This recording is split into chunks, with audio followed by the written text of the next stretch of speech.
Good afternoon, ladies and gentlemen. The weather is nice in Kansas City, Missouri. It might be raining in St. Louis, but on the same token, we're here in living color. I might repeat that in living color. Oh, sorry. And I want to tell you about a special show today. We have a person that is the remaining bloodstones who start the bloodstone really, and they started out as the sinceres. And this person is about my age, so this goes I'm not as old as you, Mr. Really. Well, anyway, we're playing a great show for you, and just one in our remembrance, we did lose Mr. Jim Brown. As a kid, Brown, he was a civil rights advocate. I met him. They said we had ties in Arkansas, but I heard yesterday he was born in Georgia. But that's okay. All the brothers and sisters got to stick together regardless where they were from, okay? Now, also, Jim Brown was everything. He played 4 major sports at the University of Syracuse. But I do want to recognize his education and Hawaii money. We normally salute the learning fund. We're very happy to have on this show Mr. Harry Williams, the remaining bloodstone. Mr. Williams, how are you doing? Yes, sir. Oh, I'm doing just fine, sir. And yourself? Well, what they say in the country, fairly midnight. But anyway, a lot of people might not be cognizant. I don't know if are you familiar with the bloodstones or our? Yes, I am, Mr. Richardson. A Bloodstone fan. Yes, I was. I am still a Bloodstone. Give us a little background how you guys got started, and we'll go from there. And we want as many people, and we plan on doing newspaper articles and sending to various newspapers about this distinguished group that started out as the Sears. Some was from Leeds, all went to Central. So, Mr. Harry Williams, I give it to you. Yes, sir. Well, like I said again, we got started really in high school. And we moved from there, which was in Kansas City, Missouri. We started in high school. I started the group, and the first group was the Sinceres. And I started the Sinceres back in 1963. And we went as far as we could here in Kansas City. So I left here, and we migrated to Los Angeles, California. And we left California, and we went to London, England. Our first big hit, which was Natural High, we recorded it in England in 1971. Okay. The other thing is, how did the name change from Sinceres to the Bloodstone, and why? Well, our first company, which was London Records, it was Decca Records over in London, England. So when we went to the record company, they didn't care for the Sinceres. So they asked us would we change our name. So what we did was went in and really wrote some names down and put it in a hat and what have you, and we pulled the number out, and so we liked the name Bloodstone.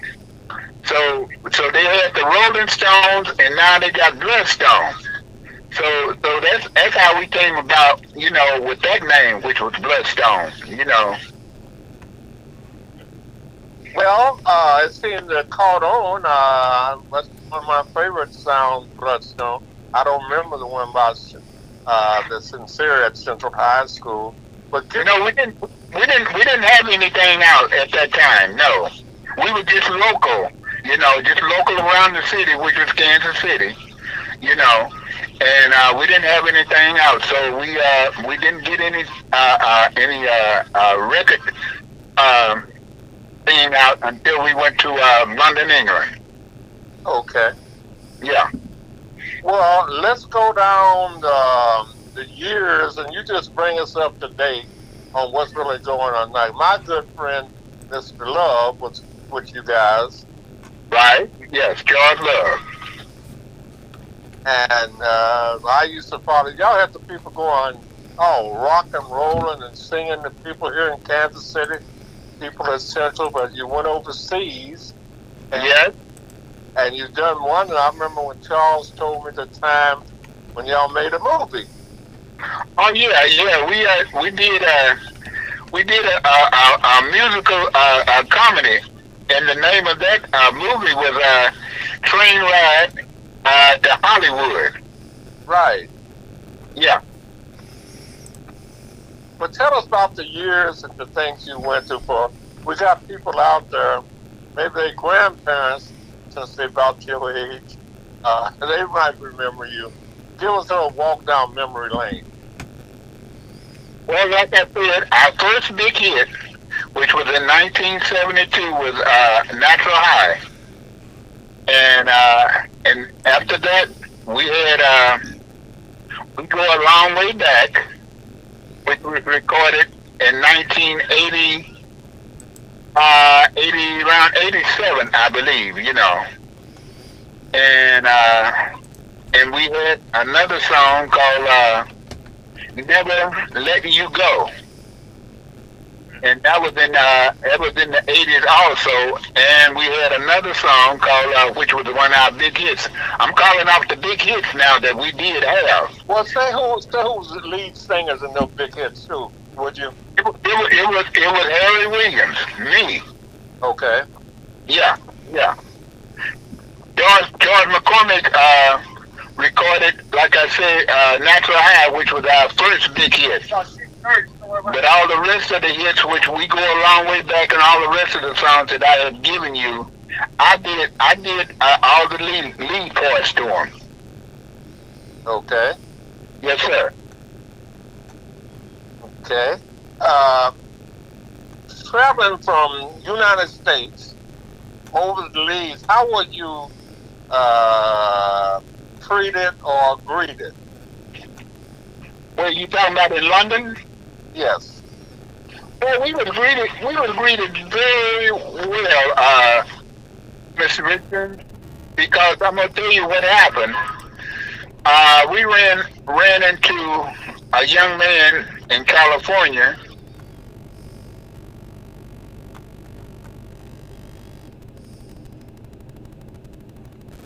Are we still here? I am. Okay. Mr. Henry Williams. Let's see if he's still with us. I was trying to reach you. Yeah, I think he dropped off on us. Yeah, he dropped off, MC. Okay, you I'll have call him back again. Okay. I'll call him back again. Okay. Then you can continue. Yeah, I'll call him right back.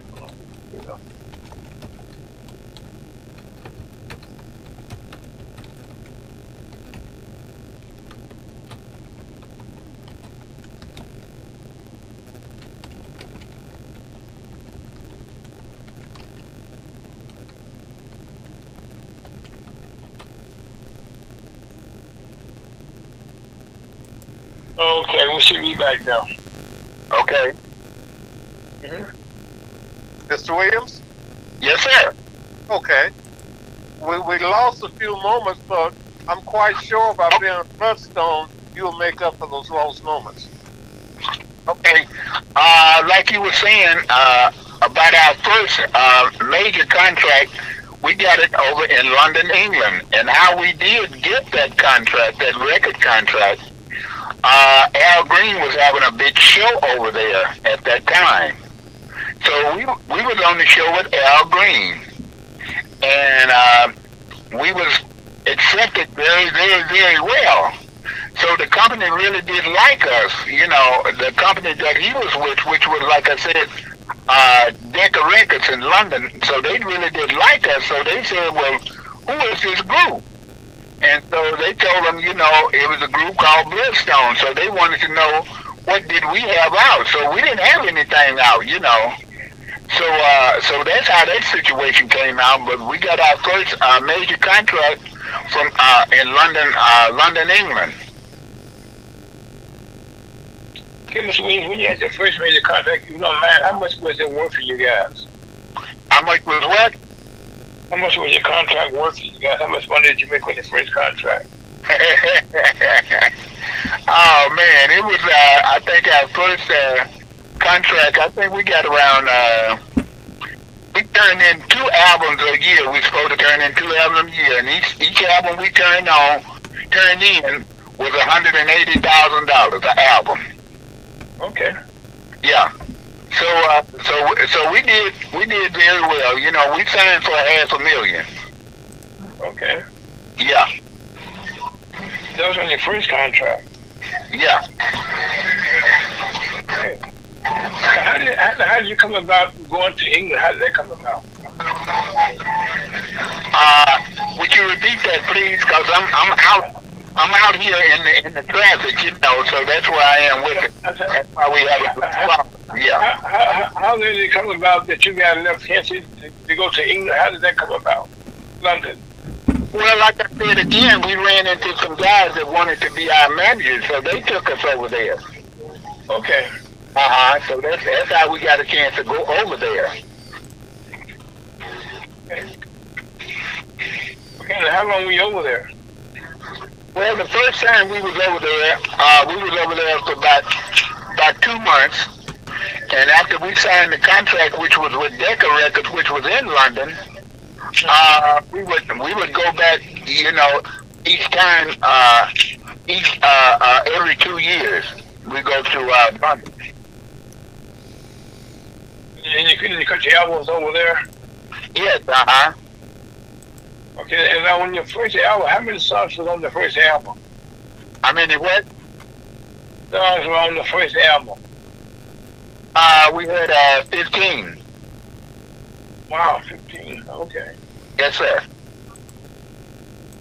And what other songs on the album besides your hit that's on your first album? You said how many songs? Then we came here, so when we came here, you know, because we had signed with a couple of record companies here in the United States after we left Decca Records, because we signed with Motown for 2 years. Mm-hmm. After we left Motown, we went to T-Make Records, which was the Isley Brothers. Mm-hmm. And that was the album that we did. We Go a Long Way Back on, you know. Mm-hmm. Yeah. Okay, so you guys travel. How were you treated? Was that the first time y'all had left the United States to go over to a foreign country? We might say. My understanding that our people, the blues singers, whatever, they're treated better overseas than they are here in the United States. Yeah, but like what I wanted to say is, again, we was well accepted over in London, England, you know. So that's where it was with the whole situation, you know. But we was accepted real well, and again, we still are. Yeah. Well, you said you still are. You lost some of your members, and they've been replaced. And how did that work out? Did you just have to go? I know they had to audition, I might say. Yes. How did I go about selecting the replacements? Well, we went by, you know, if you were available, and the next thing, you know, that you seen before, you know, and it's just a whole different thing, getting along with others, because again, I didn't want anybody to come in the group, thinking that, they were going to run the group, because a lot of guys that you get to come in to replace somebody sometimes, they want to try to run the group, but, I didn't have that situation, and I let them know that. So I never did have a problem with that, But as long as they could entertain and do, pretty much what I would want them to do, I did not have a problem with any of that. So that's how that pretty much came about, Well, I know that when my travels in the military, whatever, it seemed to have a lot of distinguished groups from St. Louis and Kansas City. Right. Make it pretty big, and a lot of people here might not be cognizant of you guys, but I know just the idea you guys appearing drew the crowds. Yeah. Well, like I said again, that's the reason we're not having any problems at the moment, because we're still doing, very well out there. I'm still working pretty steadily, and all our, concerts that we have had, is 10,000 or less, people. We're doing arenas. So that's where it is, but we're very accepted in all of those places, because again, the promoter would not, have you to come to those different places if you don't think you're gonna make them any money, Oh yeah. Yeah. That was another thing about the promoters. I think we've known some that how people, they went out and promoted you guys, and I guess they were the one that came to you guys to sign the contract, and you said you well received. And also, you really fired up the youth that want to be singers. And I know probably a lot of them approached you that they felt they could sing. But how I know you guys spend a lot of time in rehearsing and practicing to perfect your songs before you cut them. Oh yeah, we definitely have to do that, because they have to be right. I know for us anyway, But again, you hoping that the public, accept what you put out there, and that's why we work real hard to try to do our best to put the right stuff out there, and hoping that it will sell.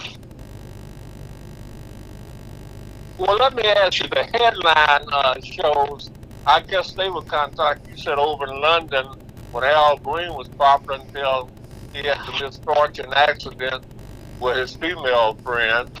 But you guys been well received as far as I'm concerned, and you really, people here just bloodstone crazy. And I to it, and I was listening before the deal about who was the one that we said the top two. You said Natural High, but Let Her Go, Never Let Me Go, and Never Let Me Back. Yeah. Who was the artist on those? It was me, Harry Williams. Okay. Yeah.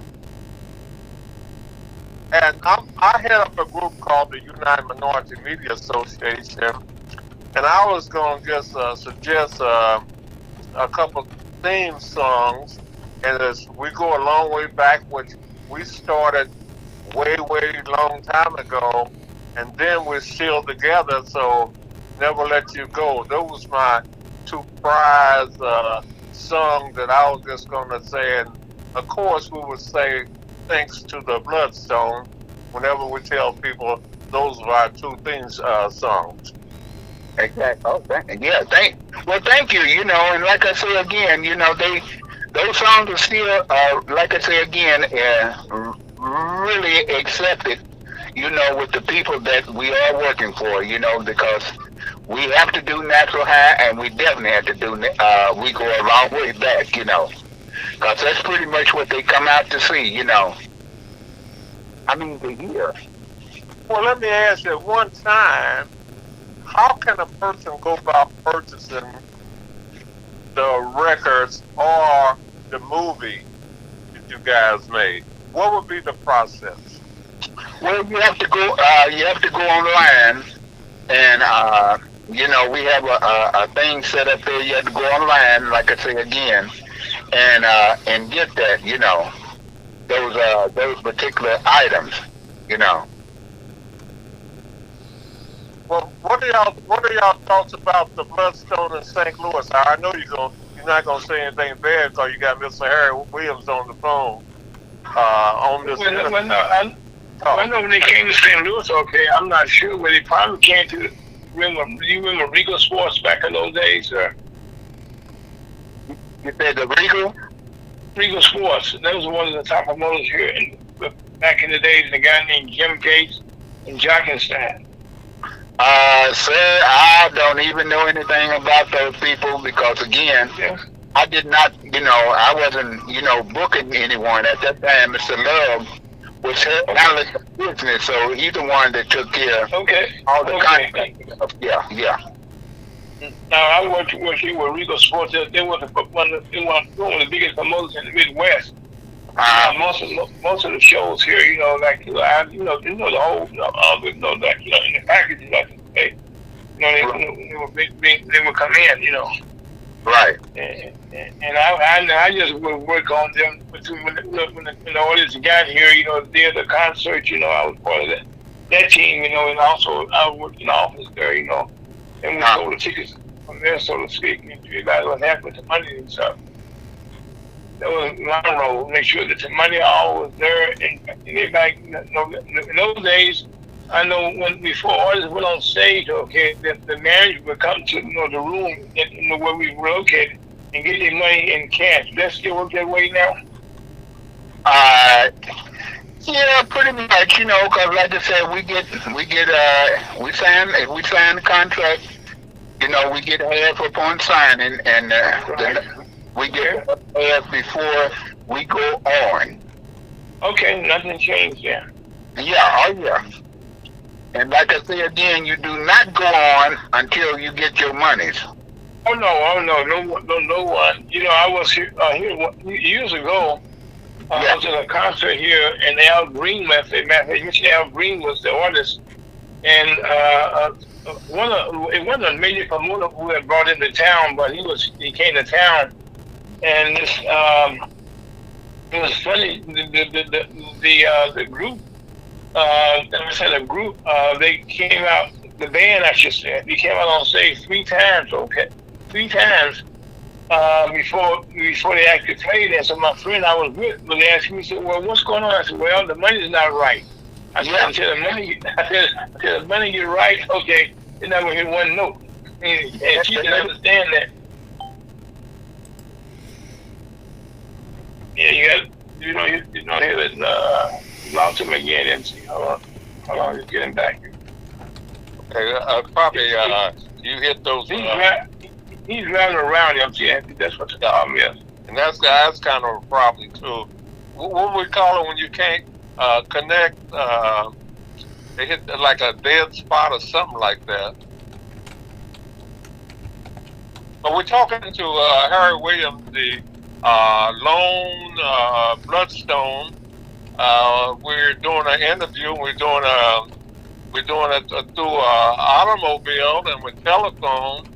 And you listen to Guess Who's Coming to Kansas City. My name is MC Richardson. I'm the moderator and the head host, and we have we're very thankful to have Mr. R on the folks on the. Not riding. I'm stationary, but like I say again, it's real hard sometimes because the phones are cut off on you. That's all I'm saying. Yeah. Okay, well, we back on the show with MC Richardson. Okay. I was saying that, and we understand that, so we try to get no dead time or dead air so we can talk our way through when you come back. Cause a lot of times when you drive and you hit a stop. Yeah. It's real hard, because like I say, your signal goes out and it comes back and what have you. So that's the problem you have when you're on these darn cell phones, Amen. Yeah, for real, amen. Well, what we did too, we had a Rex Stewart boy, one of the noted, and a black cowboy take pictures, and we hope to get them published in various newspapers because Okay. we appreciate what you guys did, and as long as we get them out there, that's what we'll be doing. Okay. Okay. Well, like I say again, I appreciate everything, and coming from the group also, we definitely appreciate that. Well, we got how many people?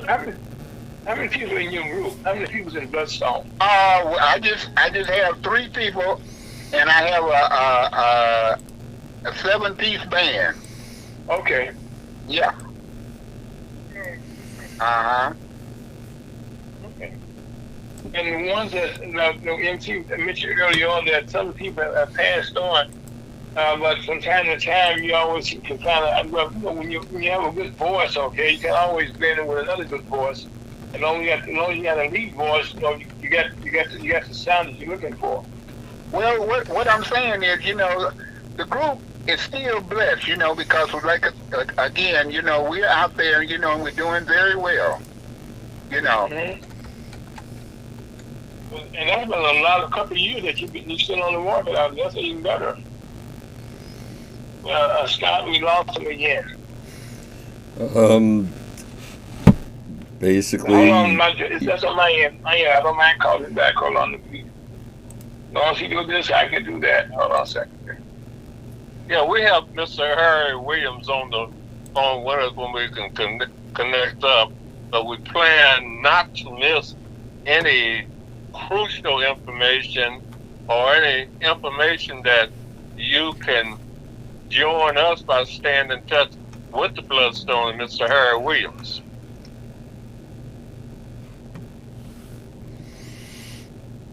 And a lot of times with cell phones and other phones, apparatus lets you in the studio, it's kind of difficult to maintain that sound that you want.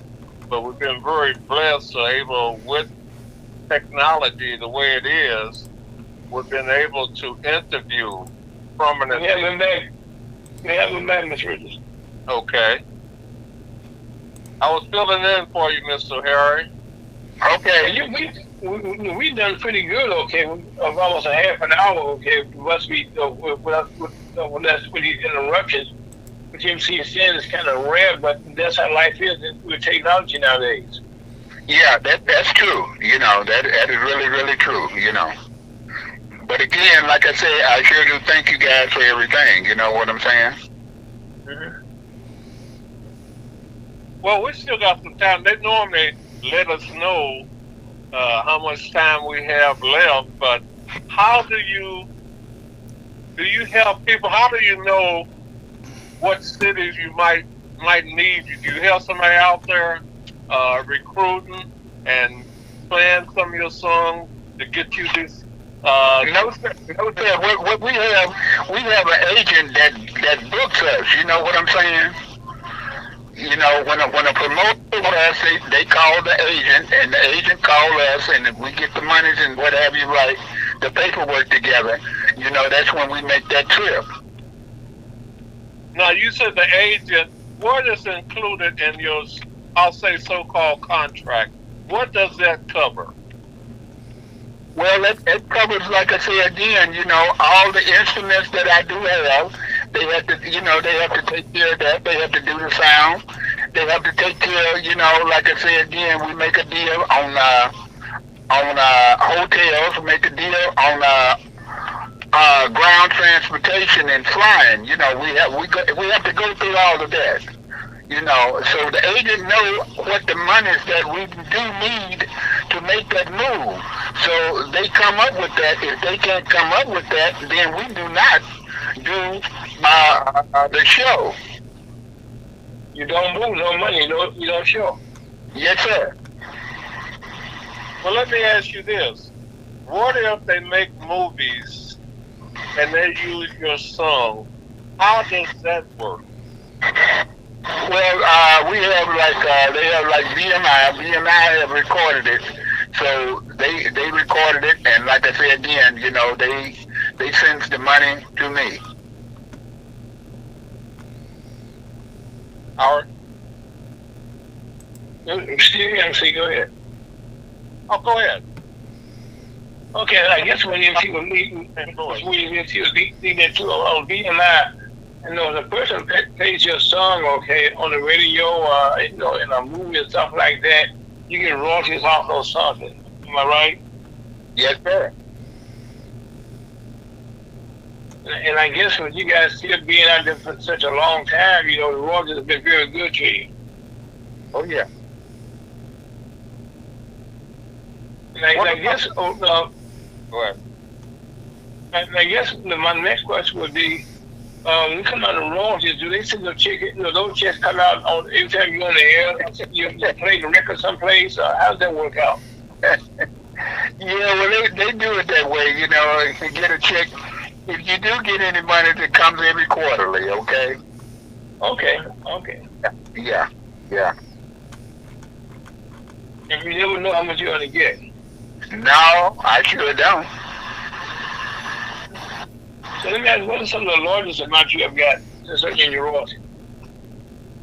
Say that again. I didn't understand you. What has been some of your largest royalties that you have received? Some of my biggest royalties? Yes, sir. It comes from BMI, sir. It goes like that. I can't tell you how much money I get, because I don't know. Yeah. Okay. I know back in the day they used to say for every record they got 2 cents or 3 cents, or if you're lucky you got a nickel for every record. Yeah. That's still where it is today. Pretty much, yes, it is. Yeah.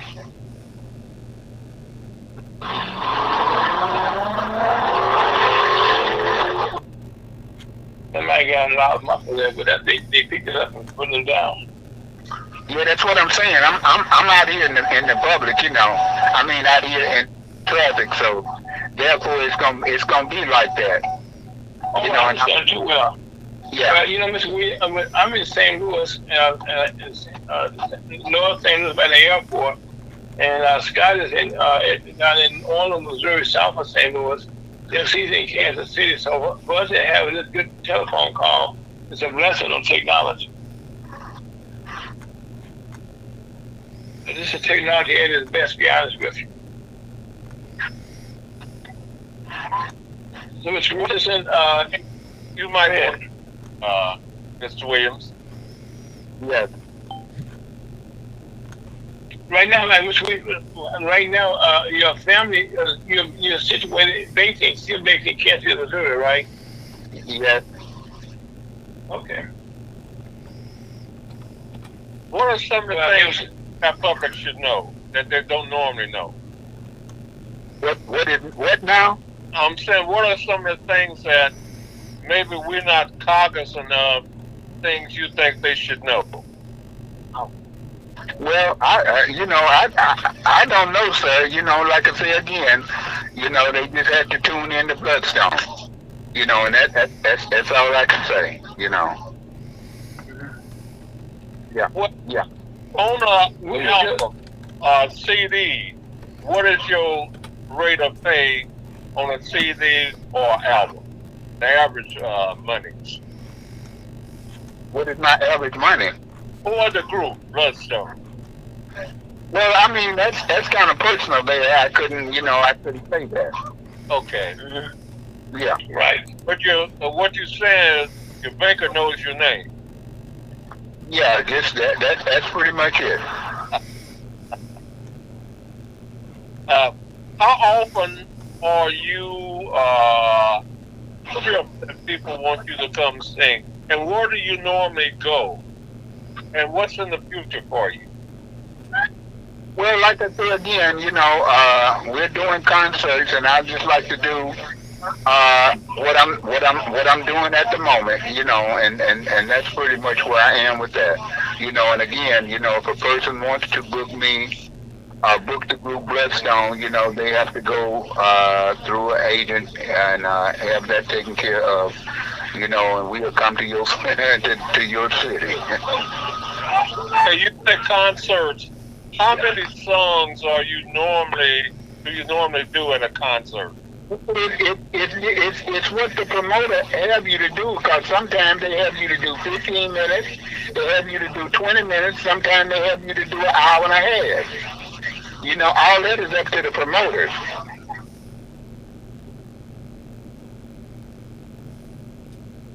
Howard?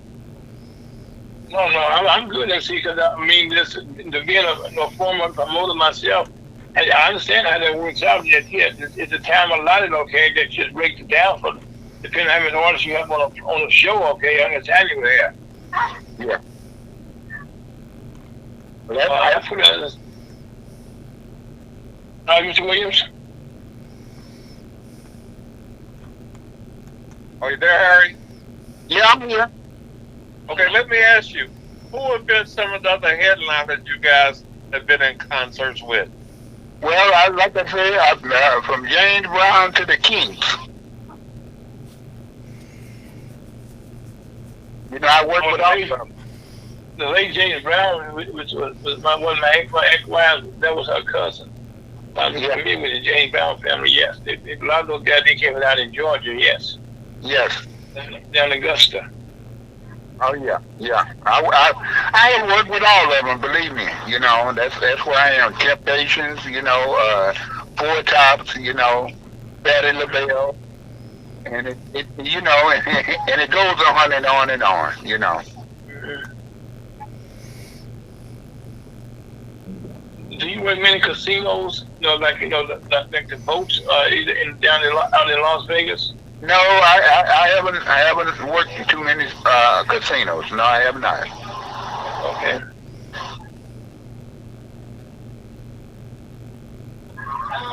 Well, I know that the people here are the people who are listening, and they have a still opportunity. How might they retrieve our interview, Mr. Fowlkes?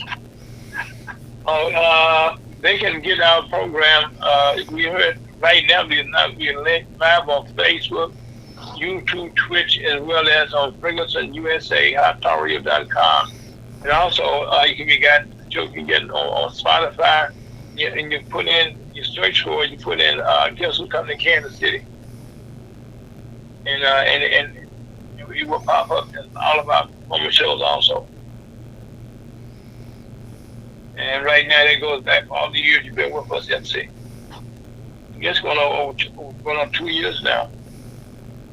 It's not longer. Time passes when you're having fun.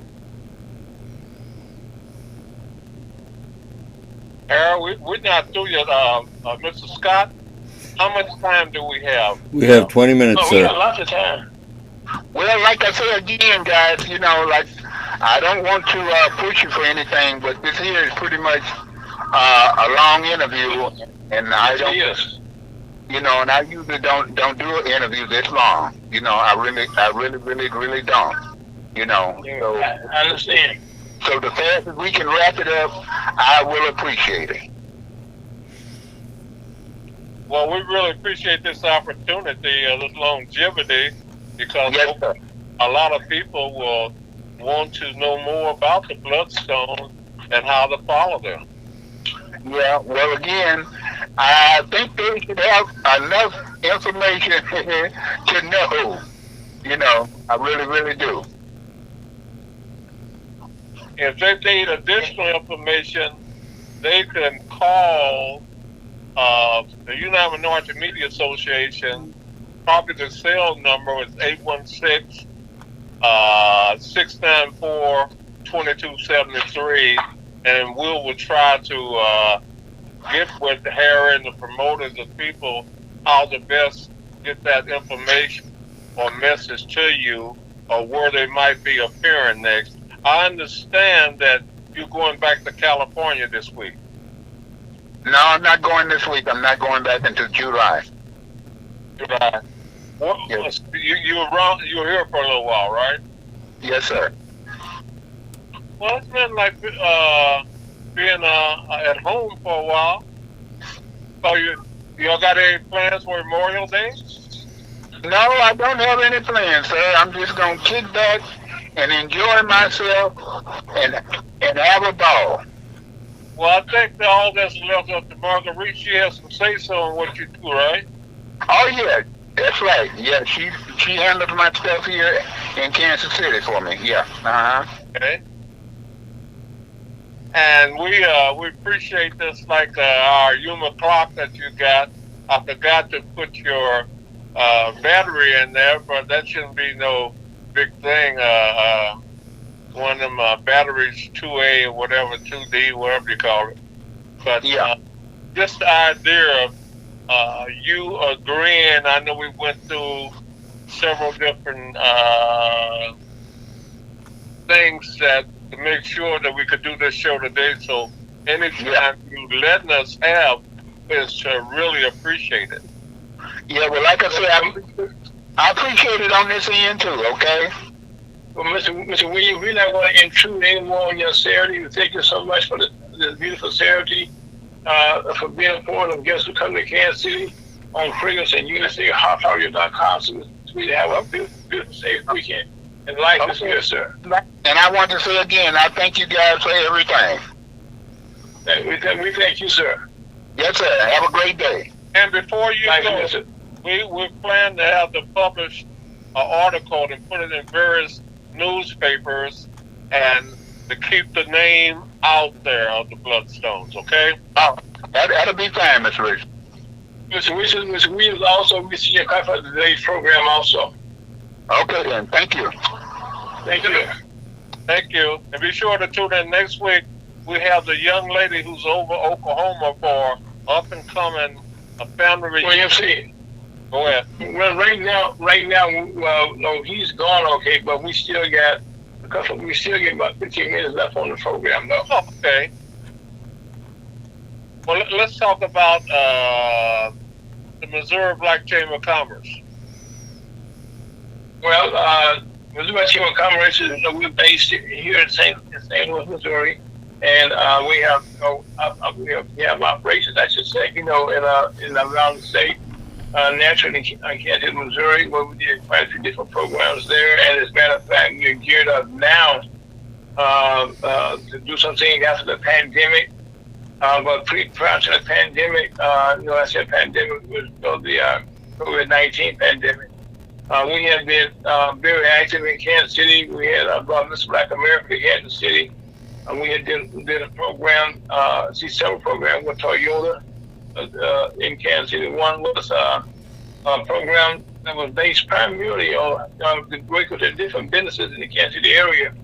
And we had a live banquet. I wouldn't call it a banquet. It wasn't a large banquet. We had with some people that we had down at the let's see, what's the name of the facility that's in the back there of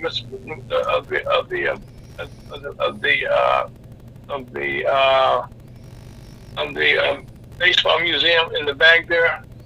Oh, you're talking about the Negro Leagues Baseball Museum? No, there's a building in the back of that facility. Well, I know they have a center there. You mean back of the Negro League Jazz Museum? Right, yes. They have another facility there. They have a very, very nice facility. We had a nice banquet there.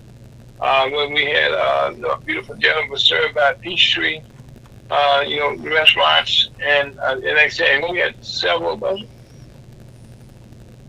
businesses that was honored that night, and then we also had another program in the baseball museum where we had dinner that night, and that was for the Trailblazer Awards. It was well received. We had people from around the state of Missouri, also from across the country that came in, and that was a award that we did with the Underground out of Indianapolis, Indiana. We hosted it there, and like I said, we were very fortunate to have to use the lobby there in the Jazz Museum there, where we had a beautiful stage and we had a beautiful program. when we highlighted of the artists in the Kansas City area, some of the artists that paint. We also had some singers there. We presented a fashion show. It was a very beautiful evening. That was well attended, I should say. And it was on a Sunday night, and I said we went up against a Kansas City Chiefs football game that night, so we still had a nice turnout.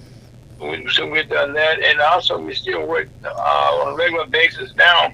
I think every Saturday, third Saturday, normally we have Miss Shane Hubbard who will come on and our parents we're going to have their own company, Urban American Outdoors, where they have been doing a fishing show over 25 years now on national TV, the national cable systems around the country, where they go hunting. I know most recently, Candy and Wayne was up in a place called Mashed Potatoes, Wyoming. And they said it was a nickname for a place there, but Wyoming. I know today, this weekend, they are doing a fishing derby down in Florida, even as we speak. And we have a fishing derby being scheduled for St. Louis, Missouri at Ferguson, USA, in January at Wabash Park. And that'll be coming up in July. And so we do quite a bit of different things here, around the state. We work on our project in A-Town, Missouri.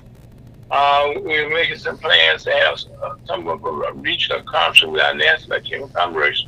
By the way, our National Chamber of Commerce, we have our first national conference in conjunction with the group that we work with. It's called the National Business Alliance, and that'll be in Atlanta, Georgia, the latter part of the month. I don't have the dates right in front of me. But next week, I have those dates available, and we can talk about those MC. And so that should be very nice. And also, it'll be also have an international flavor.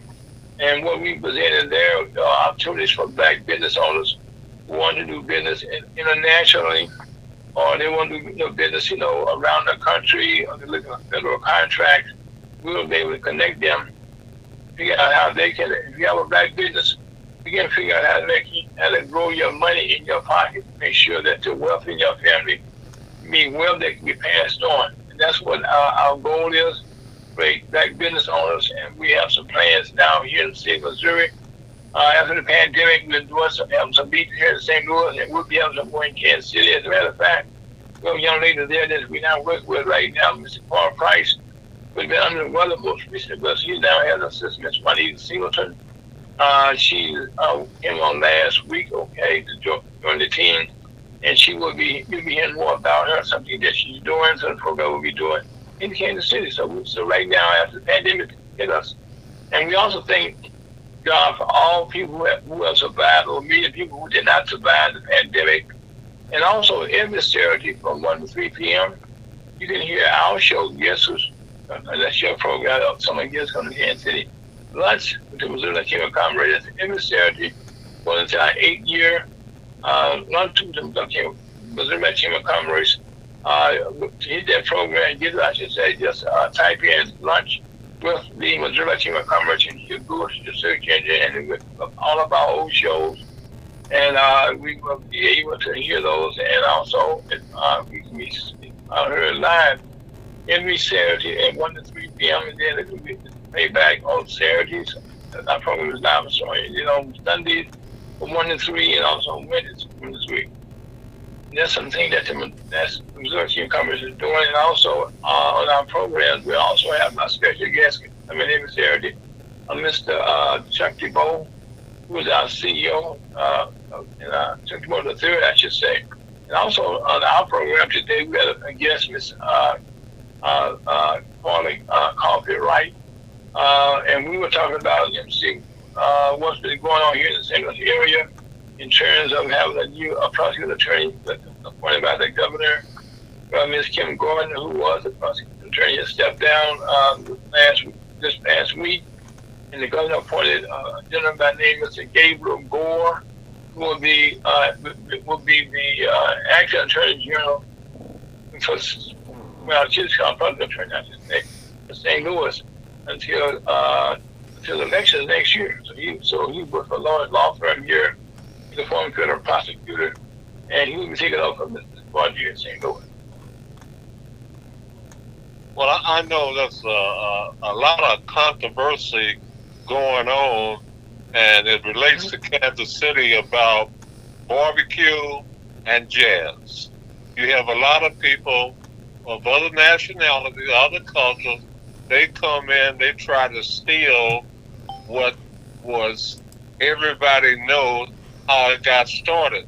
But in a lot of cases, because they might have a little better financial or revenue source, it enables them to try to move ahead. But the other problem that we have in here in Kansas City, that where is the true black leadership, that they said the people who are from Kansas City and they go to college, they don't come back. So we have to do something to get them to come back in their city or their hometown, and that seems to be a problem. It might happen in other cities, I don't know. Well, it does, MC, and I know in St. Louis, we have a lot of people. Matter of fact, one of the things that most young people do, when they go to college, they want to go off, and so they also they would say. But one of the problems here in Missouri, it's a controversy for Kansas City and for St. Louis and for Missouri as a whole. We have too many killings taking place in our state. I know here in St. Louis, Missouri, we have people in Missouri as a whole. You can carry a weapon without a permit, and people are killing young people, old people, no matter who you are. It's all ages. And also here in St. Louis, starting next week, I should say, our local board of aldermen is going to do something about the guns here, and that we're going to pass an ordinance that will require you to have a permit to carry a pistol in St. Louis City. And that be in St. Louis City, not St. Louis County. That if you come to St. Louis City, that you will require that you have a license to carry a gun, because there are too many young people are killing themselves. And on my show today, we talked about the fact there have been over 270 mass killings as of yesterday in our country. And a mass killing, anytime you have either 4 or more people who are killed in one incident, that is called a mass killing. And I said, as of yesterday, over 270. Now, that doesn't count the people there's been the number less than those. And most of these killings are been centered around, people, it goes the whole gamut, but normally it's somebody that's goes out and buys a gun. And most of the time it's a weapon of destruction. It's like the AK-47. Normally it is not just a pistol now. These guns are shooting many times. And those are the ones that create all the chaos. Because normally, what people understand, and we have discussed this in our show this week and last week, that when we say a mass destruction, when a person is hit by these bullets, now, a normal bullet will go through your body. These bullets stay in your body. As a matter of fact, they destroy your inside. They explode in your body. And these are the weapons that's now being used. And if you recall, during the killings they had down, matter of fact, a year ago this weekend, I should say, that down in Fowlkes, Texas, that some of the people the kids they were so small, when the bullets blew inside their bodies, they were unrecognizable. They didn't be recognized by the dentures. That was something that's very, very sad. And also, MC, today is May the 20th, and today my mother was alive, was being her birthday today. And also, there's my daughter's birthday also. So there's Dawn, folks. Minaj, she's located right out in Springfield, Colorado, and she happily married out there. And my mother named Elizabeth Fowlkes Big Goss passed away about 30-some years ago, and so, but they were her birthday also. Well, we're going to say belated birthday or a new birthday, but it's a blessing. Last week we celebrated Mother's Day. Yes, we did, yes. 4 minutes, gentlemen. Mm-hmm. 4 minutes. What did he say? We got 4 minutes to go, MC. Oh, okay.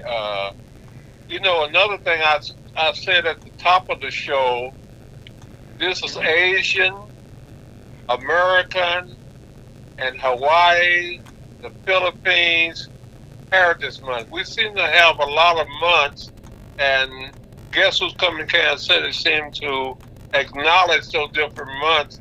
It's just like we have Hispanic Month, we have Heritage Month, and of course, the shortest month of them, I think, or maybe the Asian month, was Black History Month, which is in November, but we celebrate Black History throughout the year.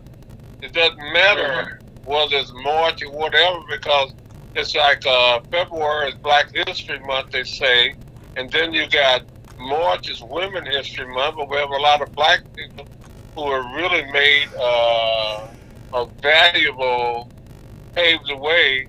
And speaking of that, what about the black women who have made a mark in the world? I know right now.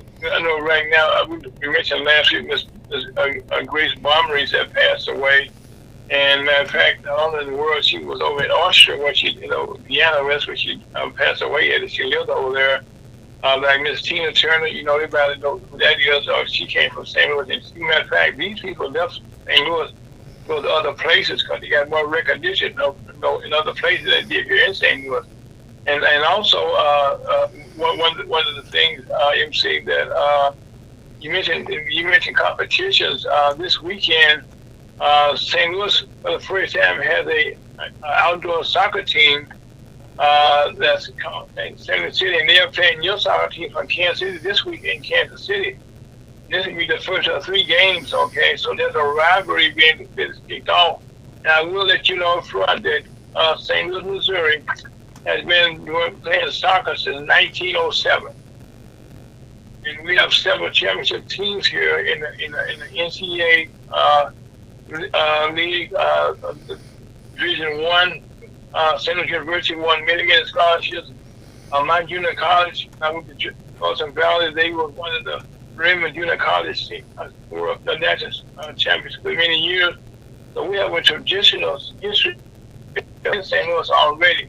But for the first time this weekend, the first game routine that these two, Major League Soccer teams will be played in St. Louis at our stadium this weekend. You mentioned 1907. As my understanding, that's when Oklahoma became a state. That was Indian territory prior to. And our guest next week is a person is one of the top people in the Salas family reunion, which will take place in Tulsa on the Cherokee Reservation, and the Freedmen. And we had a dynamic show last week. Mr. Ford, and then getting people to work not only in St. Louis but Kansas City. Well, MC, Mr. Richard, there's a thing called a clock, and right now, as they will say, we have a hard get out of his sign. It's right at 6 o'clock right now. The voice you hear is that Mr. MC Richardson. He's the founder and the CEO of the Minority Media Association, and also the founder and our guests who come to Kansas City. My name is Ira, folks. I'm with Reggie Montgomery. I've been so fortunate to be his co-host. Again, thank you to Scott Owens, our engineer, and our president of the company station, and Mr. MC Bad and our families. Thank you for the very guest for your weekend. And that's guests who come to Kansas City again next year at the same time, same place. And then Mr. MC Richard, what do you have to say? Goodbye. Well, thanks everybody for listening. Tell everybody to put us on your YouTube, your Facebook, your Apple TV, whatever means we can get the word out. We have some very interesting, no-nonsense radio show and sometimes good avenues to musicals.